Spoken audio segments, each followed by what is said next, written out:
Merci à toutes et à tous d'être là pour cette conférence.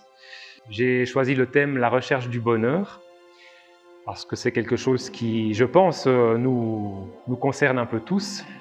C'est quand même en lien avec le sens qu'on donne à la vie, trouver le bonheur.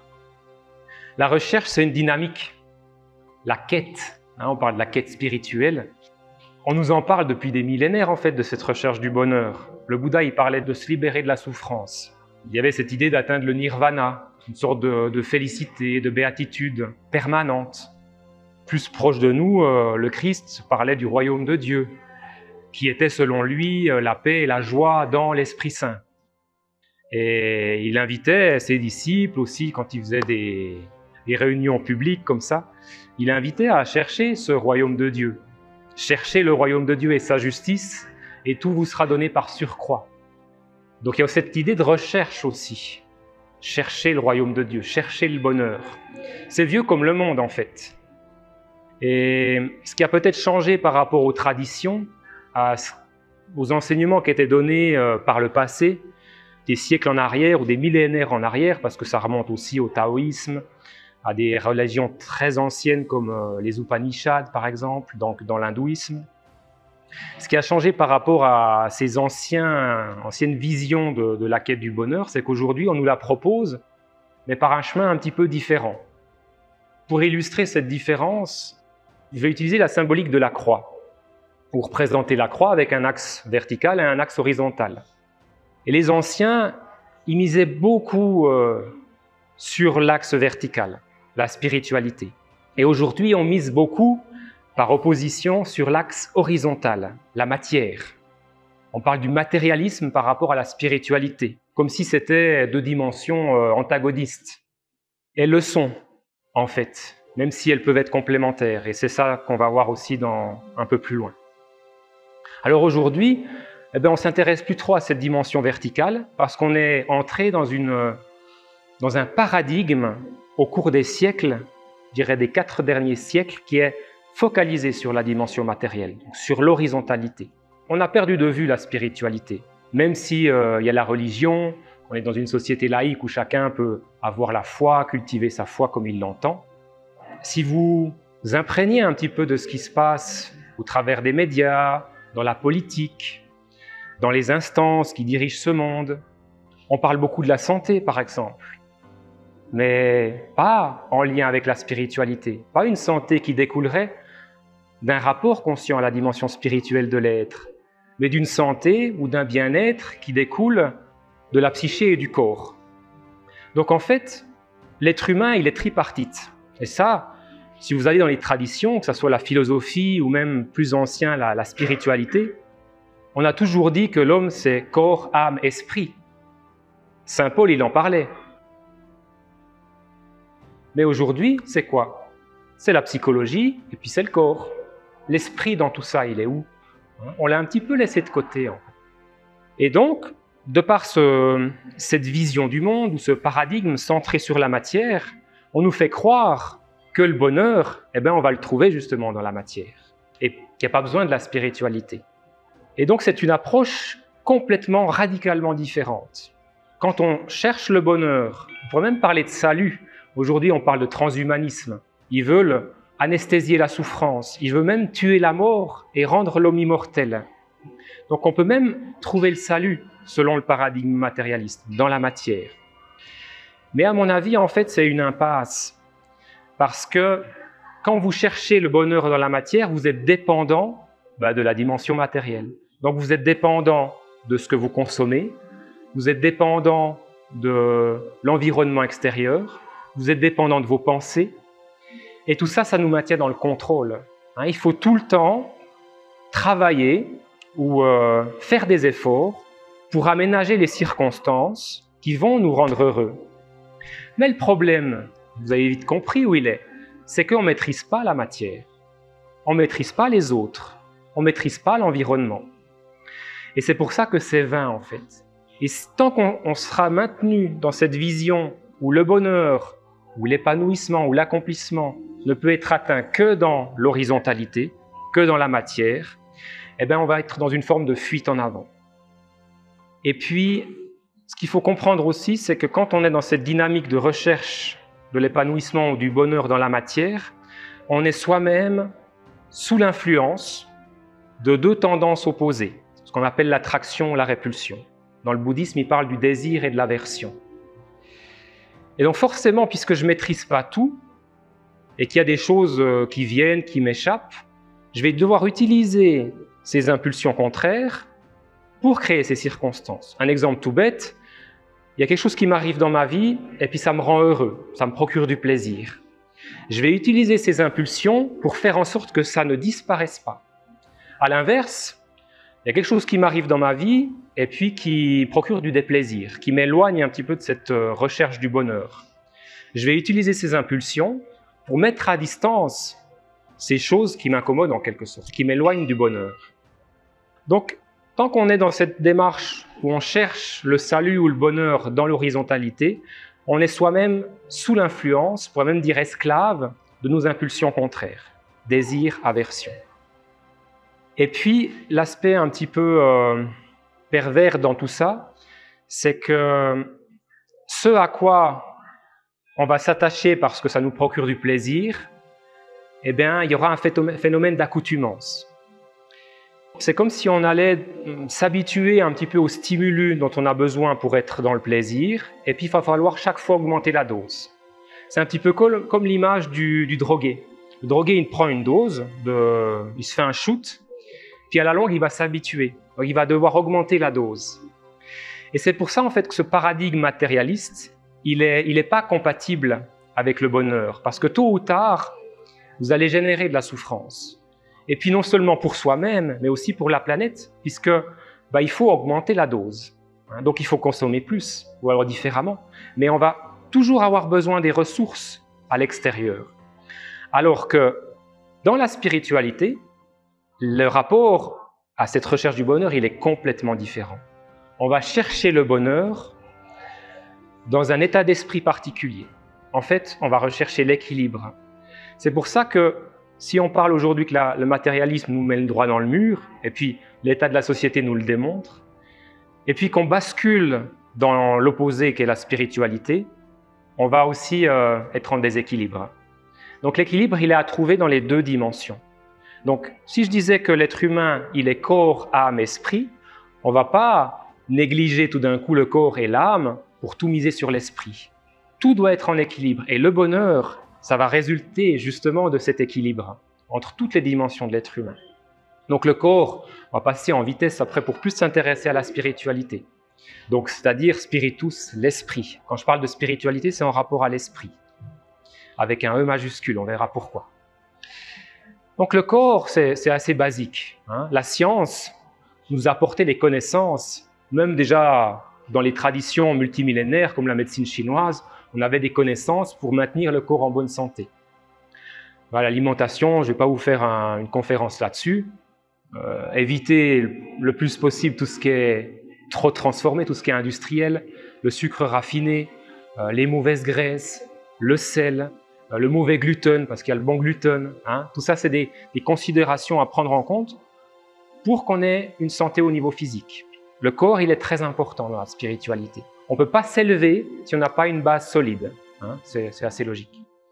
L'âme, elle est très importante aussi. L'âme, c'est la psyché, la psychologie.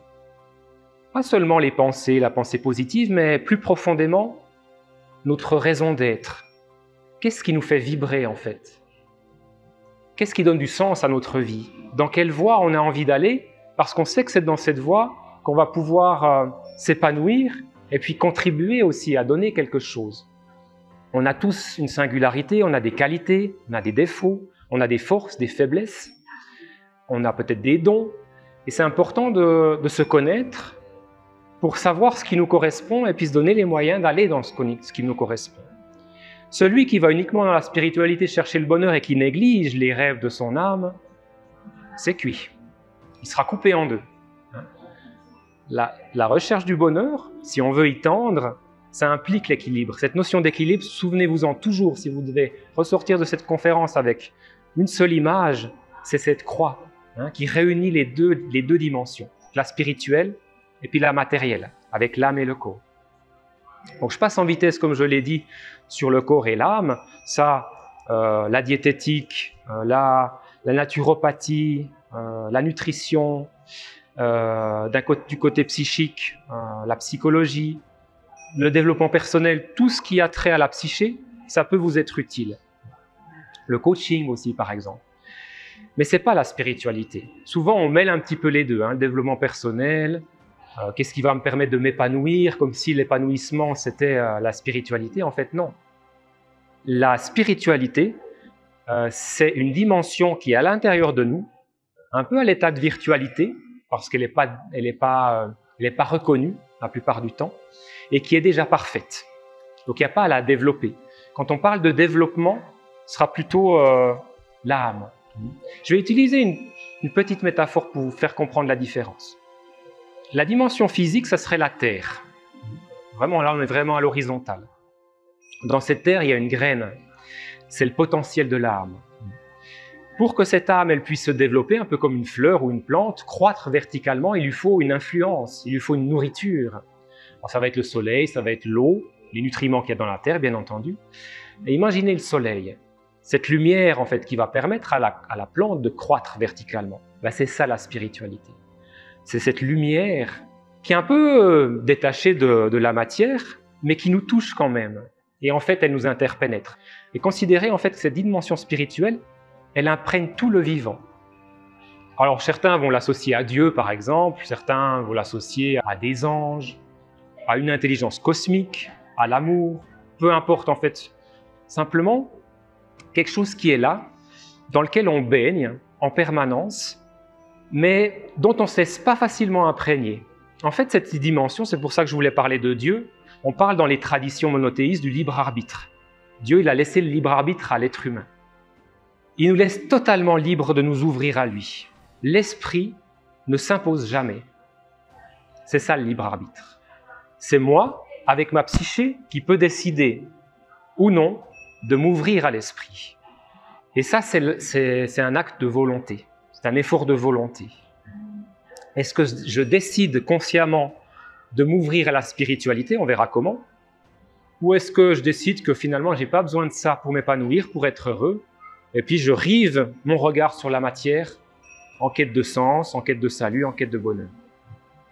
Moi, je pars du principe que si on nous a transmis des enseignements dans tous les horizons, toutes les traditions qui parlaient de spiritualité, c'est qu'il y a une raison bien précise et que ce n'est pas à jeter parce que c'est de l'obscurantisme, parce que la science a démontré que ce n'était pas prouvé, etc.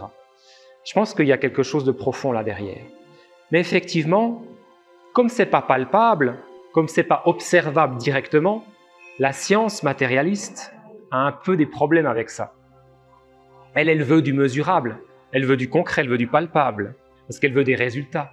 Et puis elle veut pouvoir prouver pourquoi ça marche ne marche pas.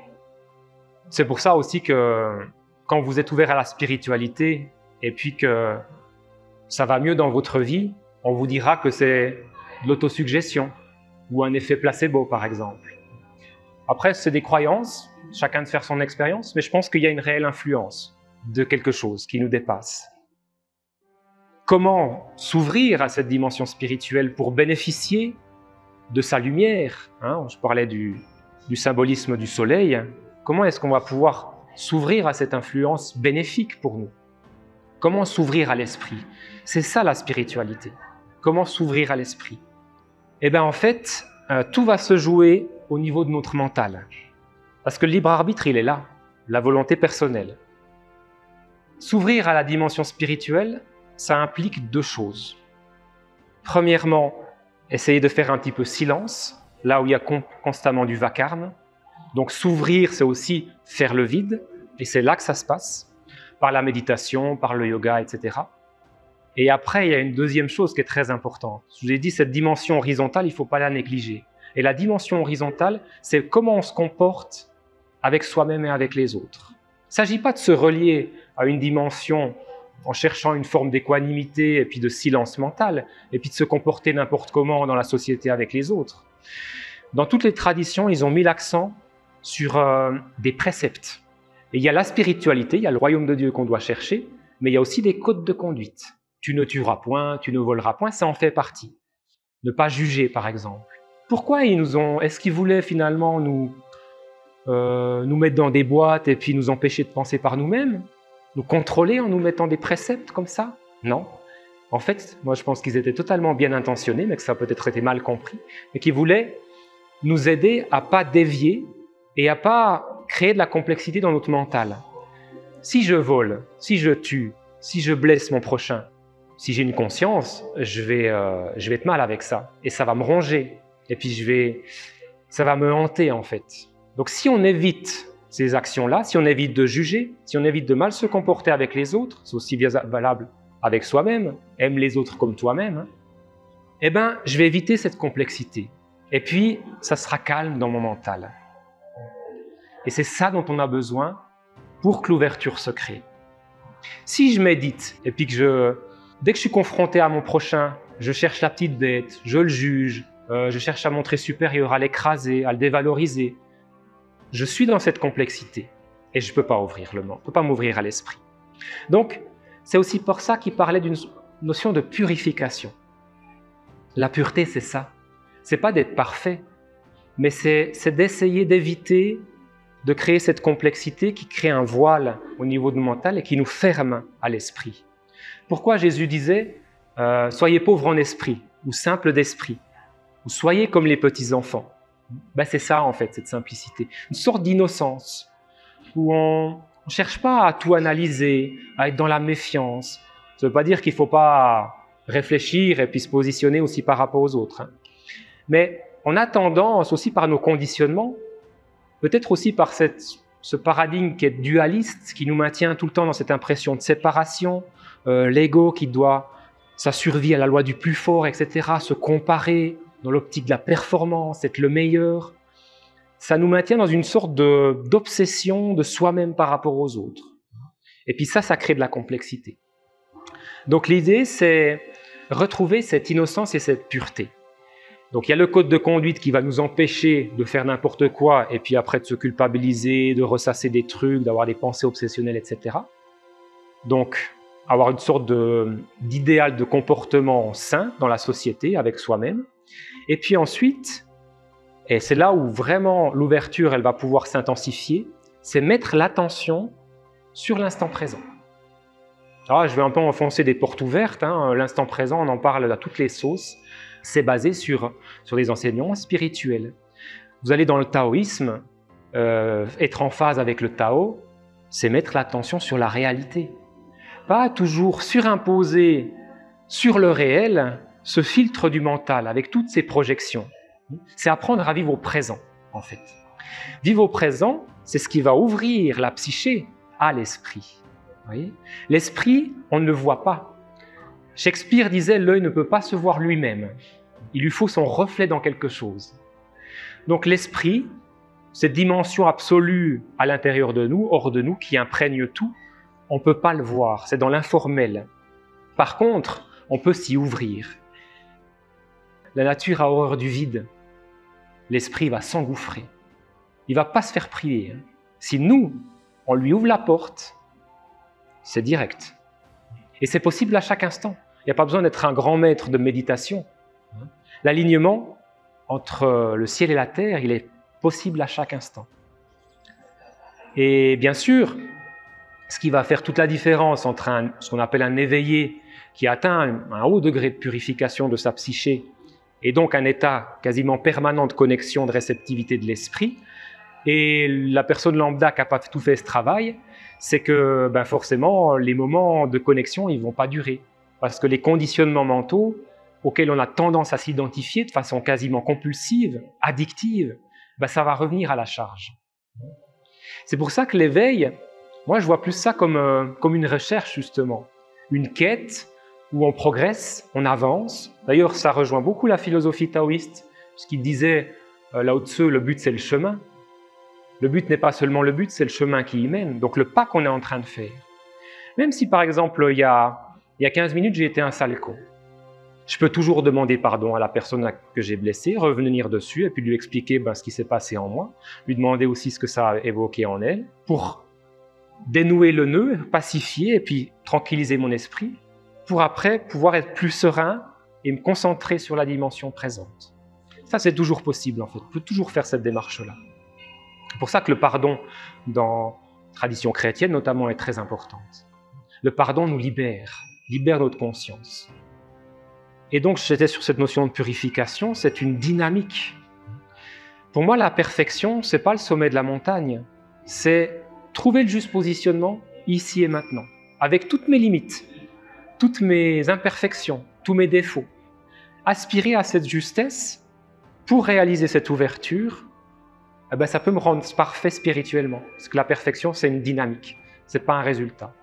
Au niveau spirituel, le résultat parfait, ça c'est le mental, et puis c'est la comparaison, c'est l'analyse, donc c'est forcément limité, puisque le mental n'a pas la vision d'ensemble. Ce qu'il considère comme parfait, bah, ça va peut-être générer un déséquilibre.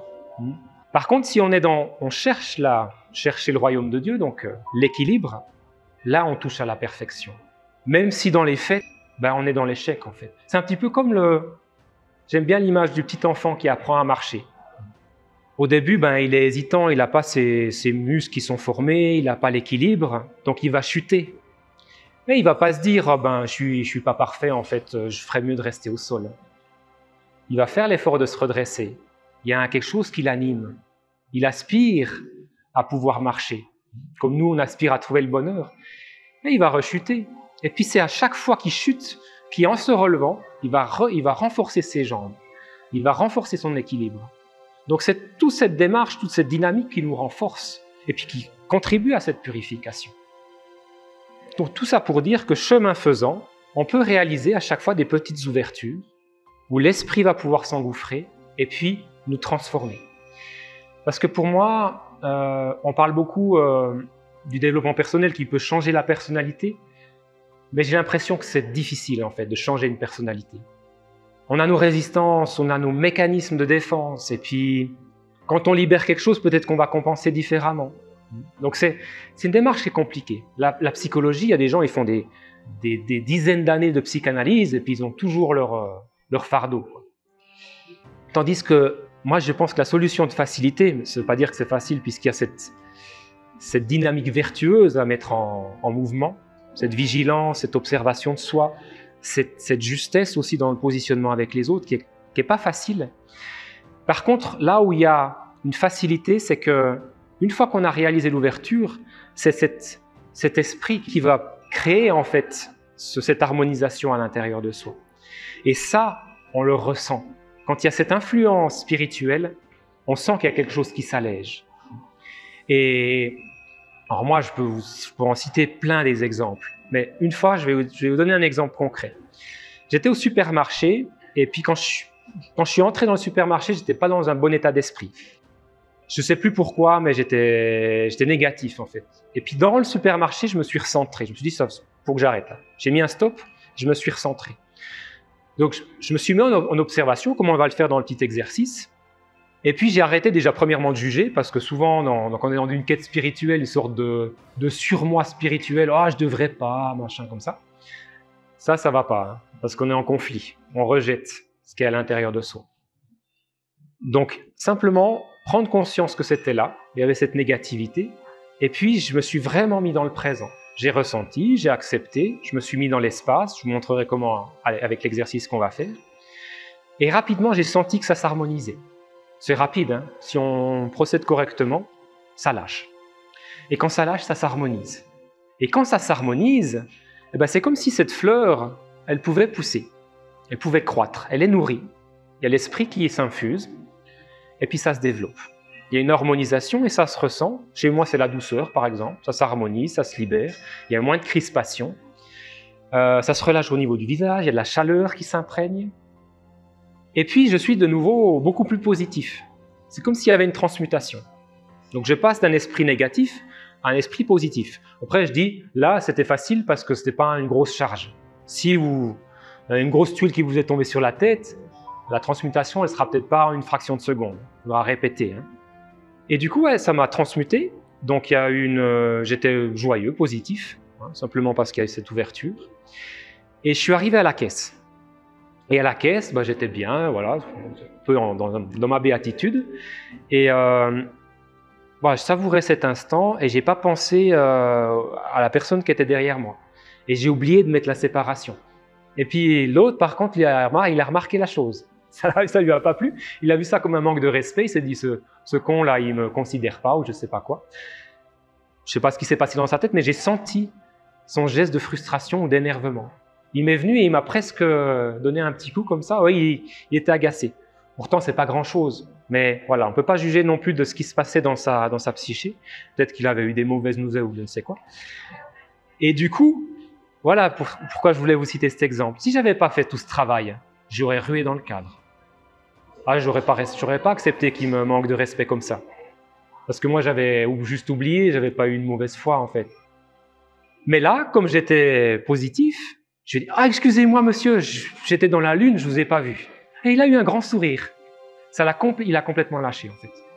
Si je l'avais rué dans le cadre, on se serait engueulé et ce serait parti en vrille. Vous voyez la différence? Et ça, c'est notre pouvoir en fait. Là, on a un grand pouvoir. C'est ça le libre arbitre. Est-ce que je reste dans ma négativité ou est-ce que, non, je décide par un effort de volonté, ça se passe à ce niveau-là, comme je le disais, au niveau de la psyché, de me recentrer. On nourrit ce sur quoi on focalise l'attention. Si je suis négatif, ça nourrit la négativité. Une pensée en entraîne une autre. Puis après, je fantasme, je fais des liens, je projette. Et puis souvent, alors je suis dans la caverne de Platon, je suis dans l'illusion en fait. C'est des pensées qui sont totalement déconnectées de ce qui s'est passé dans l'eau, de ce qui se passe dans la réalité, etc. Voilà, donc là, ça a coupé court, et puis ça m'a recentré, et ça a harmonisé quelque chose. Et donc ça a changé mon état d'esprit, donc mon rapport aux autres. On va faire un petit exercice pour vous montrer concrètement comment favoriser l'ouverture à l'esprit. Je ne vais pas vous dire que vous allez ressentir l'esprit. Comme je vous disais, l'œil ne peut pas se voir lui-même. Par contre, il y a quelque chose qui peut se refléter dans votre psyché quand l'ouverture se crée. Alors chacun le ressent différemment. Moi, c'est la douceur et la chaleur. Puis ça découle sur la joie. Ce bien-être va découler sur la joie, et puis naturellement, après, de cette joie, qui n'est pas une sorte d'euphorie ou d'hystérie, hein, c'est assez doux, et ben, va découler l'amour. Je serai beaucoup plus tolérant, compatissant. Et c'est pas moi qui l'ai créé, c'est pas un effort. Ça se fait tout seul parce que l'esprit m'a élevé. Voilà. Mais pour créer cette ouverture, ben, comme je le disais, il y a le code de conduite. Et puis, il y a focaliser l'attention sur l'instant présent. Là, on ne va pas s'intéresser au code de conduite, on va faire un petit exercice pour focaliser l'attention sur l'instant présent et créer cette ouverture au niveau de la psyché, pour se laisser imprégner par l'esprit. Donc, un exercice pratique, on peut appeler ça la méditation, on peut appeler ça faire corps avec l'instant présent, revenir ici et maintenant, peu importe. Pour moi, c'est de la méditation. Alors, je vais vous laisser libre de soit fermer les yeux, soit de les garder ouverts. On peut méditer les yeux ouverts. C'est un peu plus difficile parce que comme le sens de la vue a tendance à être stimulé par ce qu'on voit, eh ben ça peut nourrir le mental. Donc c'est un petit peu plus difficile. Mais il y a des gens qui préfèrent parce que ça leur permet de rester vraiment en contact de la réalité extérieure. De toute façon, vous allez être en contact avec la réalité par l'ouïe notamment. Par le toucher, vous y êtes aussi. Ceux qui veulent fermer les yeux, la vue ne sera pas au contact de la réalité, mais tous vos autres sens restent au contact de la réalité. Et la méditation, pour moi, dans son aspect traditionnel, c'est prendre contact avec la réalité. Justement, essayer de plus trop surimposer entre la réalité et soi-même ce voile des pensées tous azimuts, hein, le brouhaha mental. Voilà, donc, yeux ouverts ou yeux fermés, je vous invite à prendre contact avec une partie du corps qui se fait particulièrement sentir. Tout de suite, spontanément, cette partie du corps attire votre attention. Il y a des vibrations, il y a peut-être de la chaleur, des tensions, ça peut être de la douleur, ça peut être agréable aussi. Mais voilà, c'est fort, il y a des vibrations, il y a quelque chose, ça peut être la respiration aussi. et simplement mettre toute l'attention sur cette zone, sur cette partie du corps.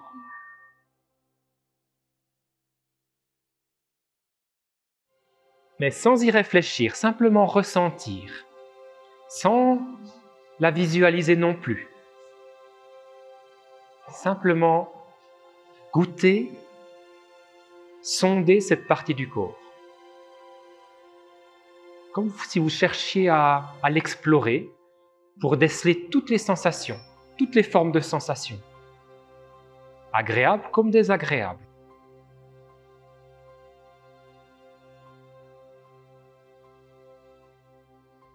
Et puis vous faites abstraction de tout ce qu'il y a autour de cette zone. L'extérieur, d'autres parties du corps, pour maintenir l'attention focalisée exclusivement sur cette zone.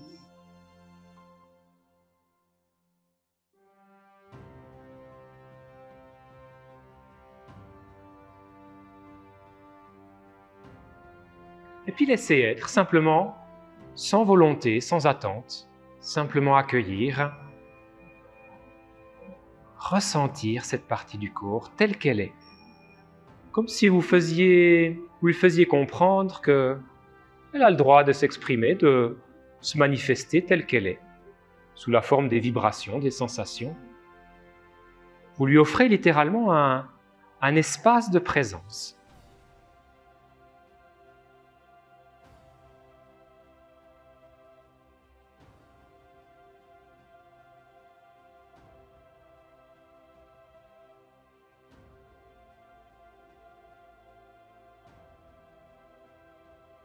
Bien sûr, quand on observe une partie du corps, le mental revient souvent à la charge avec des pensées. Est-ce que je pratique juste? Qu'est-ce que c'est que cette sensation? Est-ce qu'elle va évoluer, changer de forme, changer de vibration? C'est pas grave, ça fait partie de la pratique. Le mental revient constamment à la charge. Vous en prenez conscience, il est là, il y a des pensées, mais aussitôt, vous revenez aux sensations.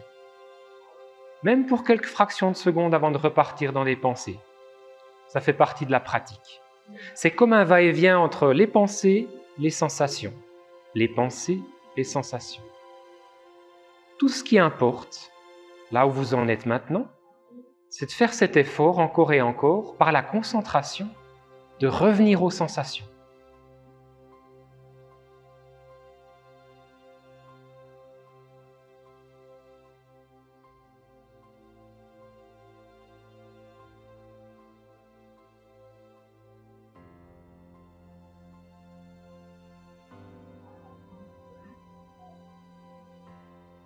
Simplement sonder cette partie du corps, la ressentir, y revenir encore et encore.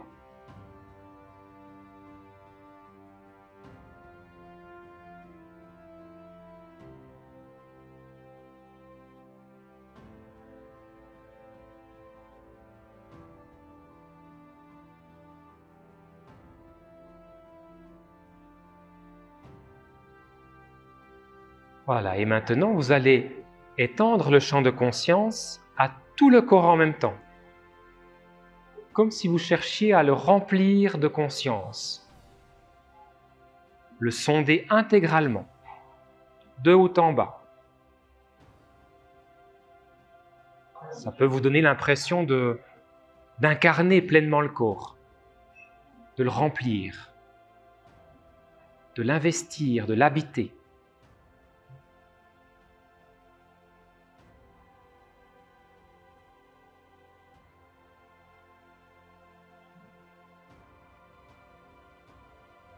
Là non plus, sans visualiser, sans attendre quelque chose de particulier, sans volonté, simplement ressentir, en unité avec le corps.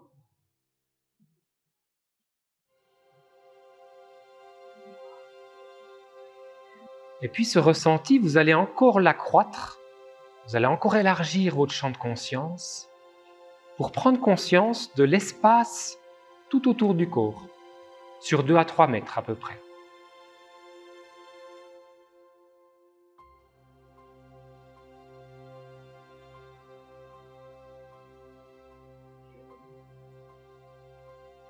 comme si vous pouviez sentir la présence de l'espace qui vous entoure.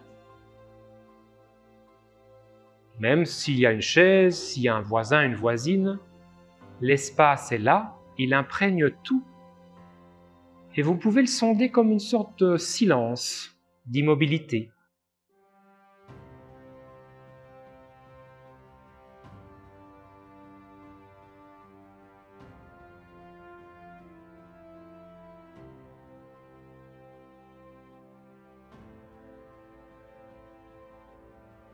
Peut-être pas évident à localiser cet espace, mais cherchez-le, sondez ce qu'il y a autour de vous pour sentir ce silence, cette immobilité,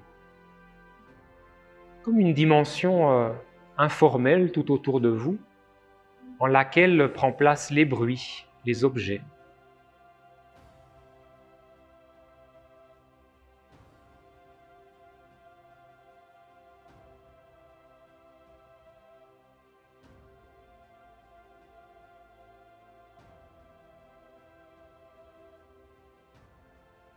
Puis maintenant, prenez conscience des sons, des bruits à l'extérieur.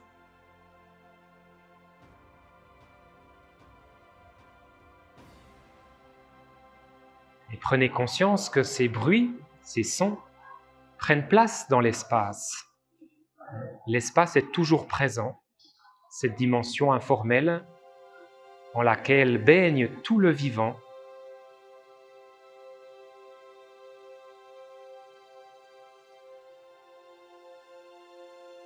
Même votre corps, les sensations, les vibrations qui continuent d'être ressenties prennent place au cœur de cet espace.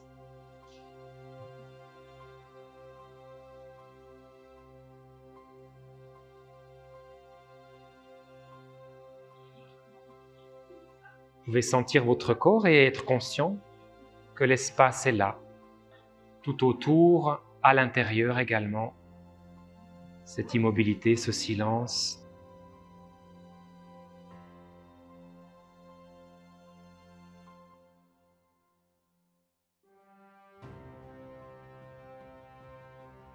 Voilà, et lentement, à votre rythme, pour les personnes qui avaient fermé les yeux, vous pouvez les réouvrir et prendre conscience de la réalité telle qu'elle est et de comment vous êtes dans ce moment, dans cet instant, ici et maintenant. Prendre conscience de vous-même, de votre état d'esprit, votre état de conscience, les sensations, et voir peut-être la différence par rapport à il y a quelques minutes avant l'exercice, pour voir si le fait de concentrer l'attention sur autre chose que les pensées a induit un changement.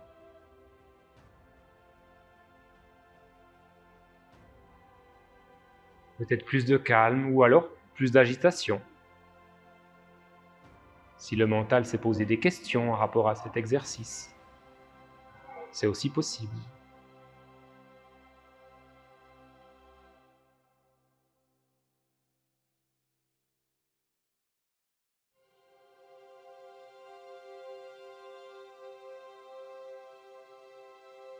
Voilà, vous avez compris le truc, hein, c'est quels que soient les phénomènes à l'extérieur, à l'intérieur, c'est un effort de concentration. On prend appui sur la réalité au travers des phénomènes, c'est ça qui nous met au contact de l'instant présent, hein. C'est pas le mental, c'est les phénomènes. Et puis on met toute l'attention dessus. En pleine conscience, ça veut dire sans y réfléchir, simplement ressentir, écouter mais sans analyser. C'est très difficile, hein. On n'a pas l'habitude, hein. On est conditionné à surimposer ce voile des pensées. C'est une pratique. Et ce que j'essaie de vous faire comprendre aussi en cours d'exercice, c'est toujours difficile de trouver un peu la bonne guidance, c'est que on repart souvent dans les pensées, ça c'est normal. Par contre, ce qui va faire toute la différence, c'est au moment même où vous faites l'effort par la concentration de mettre l'attention sur le moment présent. Alors pendant une fraction de seconde, l'ouverture elle se crée. Hein? Et ces petits instants où l'ouverture se crée, ils sont très importants. Là, il y a quelque chose qui se passe au niveau de la psyché. Et forcément, sur un exercice d'une demi-heure ou de 40 minutes, tous ces moments bout à bout, eh ben, ils auront un impact. Et chez un maître de méditation, alors les moments de pleine conscience, ils sont prolongés. C'est ça qui fait la différence, en fait. Donc l'ouverture, chez certains, elle est quasiment constante. L'équanimité, elle est permanente. L'équanimité, c'est l'équilibre. Dans ces exercices-là, on est purement dans la verticalité. Le revenir à l'ici et maintenant. C'est comme ça qu'on crée la verticalité. Après, bien sûr, dans la quête spirituelle, pour aller vers ce bonheur, ben, ça implique l'horizontalité, donc un code de conduite juste, prendre soin du corps, prendre soin de l'âme, c'est très important. On va devoir s'occuper de cette plante aussi. Hein. Et puis si on fait ça, si on réalise l'équilibre entre toutes les dimensions de l'être, eh ben, la résultante, c'est ce que saint Paul appelait le fruit de l'esprit, ben, c'est le bonheur. Le bonheur. Le nirvana, la félicité, il parle beaucoup d'ananda hein, dans les traditions orientales, plutôt dans l'hindouisme. Le nirvana chez le Bouddha, le royaume de Dieu qui est paix et joie dans l'Esprit Saint. Ben c'est ça, c'est la résultante de cette dynamique, de cette recherche. Et même si on a encore un long chemin avant d'atteindre cet état où on est éveillé, illuminé, où l'ouverture elle est permanente, parce qu'on a purifié énormément, et ben dans les pas qu'on est en train de faire pour gravir cette montagne, eh ben, il y a ces ouvertures qui peuvent se créer et déjà on peut goûter à ces fruits. Et ça, c'est réjouissant. L'exemple que je vous ai cité dans le magasin, ben, c'est ça. C'est bien d'être constant. Ouais. En fait, la pratique, c'est de presque devenir un art de vivre à un moment donné. Ouais. On a peut-être nos rituels, on a notre routine au niveau de la pratique, mais j'ai pu méditer aussi dans le supermarché, par exemple. Et c'était pas long, en fait, c'était 2-3 minutes. Le problème, c'est que souvent, on a tendance, bon, il y a métro boulot dodo, je rentre chez moi le soir, je fais une demi-heure de méditation. Puis tout le reste du temps, j'oublie que je peux chercher l'équilibre aussi. Dans le rapport, dans le métro avec les autres, avec les collègues de boulot, avec ma famille, etc. La sadhana, ce qu'ils appellent la pratique, c'est dans l'interaction, dans la vie de tous les jours, en fait. Et c'est là où vraiment on peut progresser. Parce que si on se dit, bon, ma pratique, c'est juste un petit moment comme ça, 5 minutes par jour, c'est déjà bien, hein, c'est déjà mieux que rien. Mais c'est dommage parce qu'on se prive de possibilité aussi de s'ouvrir davantage. Après, c'est une question de respect de soi aussi, parce qu'on pourrait avoir tendance à s'imposer trop d'efforts et se dégoûter ou se frustrer, et puis après, c'est là où justement, quand on a fait trop d'efforts, on n'était pas dans l'équilibre, et ben, alors là, je peux vous dire, les zones d'ombre, elles vous ramènent à leur réalité. Quand les gens font trop d'efforts, par exemple, ils passent d'une extrême à une autre, tout qui remonte à la surface, parce que, en fait, l'ombre en nous, elle a besoin d'être considérée.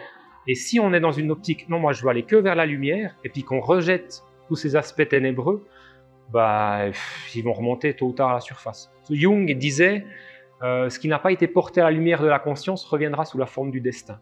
Ça peut être une maladie, ça peut être un accident, ça peut être des pensées obsessionnelles. Et donc c'est pour ça que c'est important d'être vraiment dans... L'instant présent, c'est aussi ce qui nous permet d'avoir ce retour sur soi. Qu'est-ce qui se passe en moi? Connais-toi toi-même, c'est aussi une des paroles de sagesse dans les traditions des philosophes grecs. Hein. Connais-toi toi-même, c'est l'observation, être conscient. C'est aussi une recherche, c'est aussi une quête. Après, il y a les biais cognitifs, il y a la tâche aveugle, c'est compliqué de se connaître soi-même. Des fois, il faut le regard de l'autre aussi. C'est pour ça que c'est important. Le sage qui va méditer c'est une image classique où le sage va méditer dans sa grotte, il quitte la société, dans sa grotte, il est bien, il n'est pas confronté. Il y a même des gens qui viennent lui apporter à manger dans certaines traditions. Hein. Bon, il est censé faire 3 ans, 3 mois, etc. Des fois, ils font même plus long. Une rigueur ascétique extrême. Et puis, il redescend dans la vallée, il va rejoindre sa famille, et puis il y a tout qui remonte. Pas tout, peut-être pas tout, mais là, il se dit, ah ouais, je pensais que j'étais éveillé parce que finalement, j'étais bien dans ma grotte. Je n'étais pas confronté aux autres. C'est là où c'est important aussi de se confronter à la réalité. Ce qui nous énerve chez les autres, ben, souvent, c'est ce qu'on ne tolère pas chez soi, en fait. Ouais. Donc là, c'est OK, ben, ça m'a permis de voir ça chez moi. Mais je ne l'aurais pas vu si j'étais seul dans ma grotte. Voilà, ben, je crois qu'on a écoulé l'heure. Je vais devoir libérer là. Merci pour votre attention. Ouais.